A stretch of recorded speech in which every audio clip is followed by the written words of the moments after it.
আসসালামু আলাইকুম গাইজ, আশা করি সবাই ভালো আছেন। আমরা আজকে বিজনেস ম্যাথমেটিক্সের লগারিদমের আরেকটা ক্লাসে চলে আসছি। তো দেখি এটা কীভাবে হয়েছে। এখানে বলা হয়েছে ইফ 2 log 8n সমান সমান পি, এরপর log 2 এখানে 2 হচ্ছে আমাদের বেজ, 8 হচ্ছে বেজ, আর n হচ্ছে সংখ্যা, 2n হচ্ছে সংখ্যা, সমান সমান কিউ, অ্যান্ড কিউ সমান সমান 4 plus A 4 plus P, then prove that n সমান সমান 512। এটা আমাদের প্রুভ করতে বলছে। তো আমরা যদি লিখি গিভেন দ্যাট কিউ সমান সমান 4 প্লাস পি, কারণ আমরা 4 প্লাস পি কেন লিখলাম, কারণ এটা তো আমাদের মান দেওয়া আছে সরাসরি। আমরা যদি এটাকে কাস্টমাইজ করে মানে রূপান্তর করতে পারি তাহলে তো ভালো হয় নাকি। সো আমরা এই জন্য এটা লিখছি কিউ সমান সমান 4 প্লাস পি। এখন পি আমাদের এখানে প্লাস আছে, এই পাশে চলে আসলে মাইনাস হবে। তো কিউ মাইনাস পি সমান সমান 4। এখন আমাদের এখানে কিউর মানও দেওয়া আছে, এই যে কিউর মানও দেওয়া আছে, পির মানও দেওয়া আছে। সো আমরা এখন কিউ আর পির মান বসালাম। এই যে কিউর মান বসালাম কত, log 2 2n আর পি এর মান বসালাম 2 log 8n। এই যে 2 log 8n সমান সমান 4। এখন আসে এখানে আমাদের যা আছে তাই থাকলো, আর এই পাশে আমাদের যেহেতু 2 গুণ অবস্থা আছে, এটা আমরা পাওয়ারে নিয়ে গেছি। এই যে log 8n 2 সমান সমান 4। এখন আসে আমাদের এখানে যা আছে তা থাকলো, আর এখানে আমরা কি করছি মাইনাস, এই যে এটা আমরা জানি যদি এরকম থাকে। এখন ম্যাথের সুবিধার্থে আমাদের এরকম করা লাগে আর কি। হ্যাঁ, যদি কোনো ইয়ের মধ্যে লগের মধ্যে যদি থাকে সংখ্যা বেস থাকে, সেটাকে আমরা ভাগ আকারে লিখতে পারি। এখন আমরা এখানে ভাগ আকারে লিখলে কীভাবে লিখবো, এই যে n2 পরে আছে, n2 পরে থাকবে। আমরা এখানে log 2 কমন নিয়েছি। হ্যাঁ, log 2 কমন নিয়েছি, log 2 কমন নিয়ে এরপরে এখানে করছে আর কি, ভাগ আকারে লিখছি। সো log 2 কমন নিলাম, এটা আমাদের log 2 সাথে সম্পর্কিত। আর n2 উপর আছে, n2 উপর আছে, আর নিচে আমাদের log 2 কমন নিয়েছি, যে log 2, আর 8 নিচে আছে, 8 নিচে থাকবে। অর্থাৎ এটা উপরে আছে, এটা উপরে থাকবে, 8 নিচে আছে, 8 নিচেই থাকবে। log 2 কমন নিচে, এরকম থাকলে আমরা ভাগ আকারে লিখতে পারি আর কি। তো সেই জন্য আমরা ভাগ আকারে লিখছি এখানে।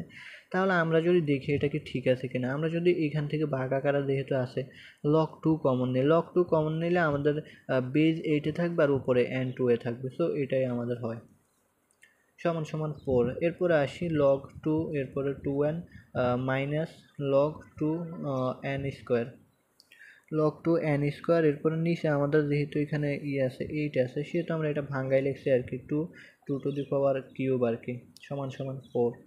এখন আসি log 2 2n, এরপরে log 2 n2, আর এখানে আমাদের যেহেতু 3 এখানে পাওয়ারে আছে, সেজন্য আমরা গুণ অবস্থায় নিয়ে আসছি 3 log 2 2। এরপরে log 2 2n, এরপরে minus log 2 n2 divided by, আচ্ছা আমরা জানি যে যদি কোনো কিছুর বেজ আর সংখ্যা যদি সমান হয় তার মান 1 হয়। সো 3 × 1, সেজন্য 3 × 1 হয়েছে এখানে, কারণ এটার মান হচ্ছে 1। 3 × 1 সমান সমান 4। এখন আসি আমরা করব, লসাগু করবো আর কি। লসাগু করলে আমাদের এখানে 3 log 2 নিচে 3 থাকবে, আর এখানে 3 log 2n হবে, মাইনাস log 2 n স্কোয়ার হবে, সমান সমান 4। এরপরে এখানে আমরা এখন কি করেছি, 3 আছে আমাদের গুণ ভাগ অবস্থায়, ওই পাশে গেলে গুণ হয়ে যাবে, তার মানে 3 4 12 হয়, সেজন্য 12 লিখছি আমরা আর কি। এখানে আমরা চাইলে আরেকটা লাইনে করতে পারি, ওই পাশে নিয়ে 3 × 4 লিখতে পারি। হ্যাঁ, তাহলে 3 4 12 হয়। তো সেজন্য আমরা ডিরেক্ট লিখছি আর কি। সে উপরে যেটা আছে এটা এখানে থাকলো। এরপরে আসি log 2, এরপরে আমাদের 3 এখানে গুণ অবস্থা আছে, আমরা জানি যে গুণ অবস্থায় থাকলে পাওয়ারে নিতে পারবো। সো পাওয়ারে নিচে আবার log 2 2n whole to the power cube. So আমরা এটা পাওয়ারে নিয়ে গেছি আবার। So minus log 2 n square সমান সমান 12। এখন আসি আমাদের এই যে log 2, এখানে 2 কিন্তু বেজ এটা, আর 2কে যদি আমরা কিউব করি তাহলে 8 হয়। এই যে 8, আর n এর উপর কিউব আছে, 2 এর উপর কিউব আছে, n এর উপরও কিউব আছে। তো 2 এর উপর আমরা কিউব দিলে আমাদের 8 হয়, আর n কিউব। এই যে এটা আমরা করে লিখছি আর কি, ক্যালকুলেশন করে লিখছি। আর মাইনাস log 2, এরপরে n স্কোয়ার যা আছে তা সমান সমান 12।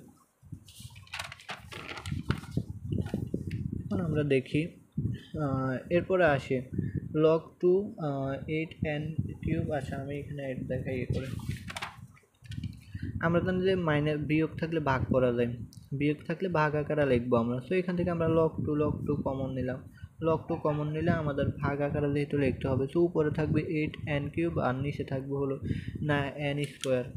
সমান সমান 12। এই যে উপরে থাকবে 8n³ নিচে থাকবে n², যেহেতু বিয়োগ আছে সেজন্য আমরা ভাগ আকারে লিখছি, log 2 কমন নিয়েছি, সমান সমান 12। এখন আসি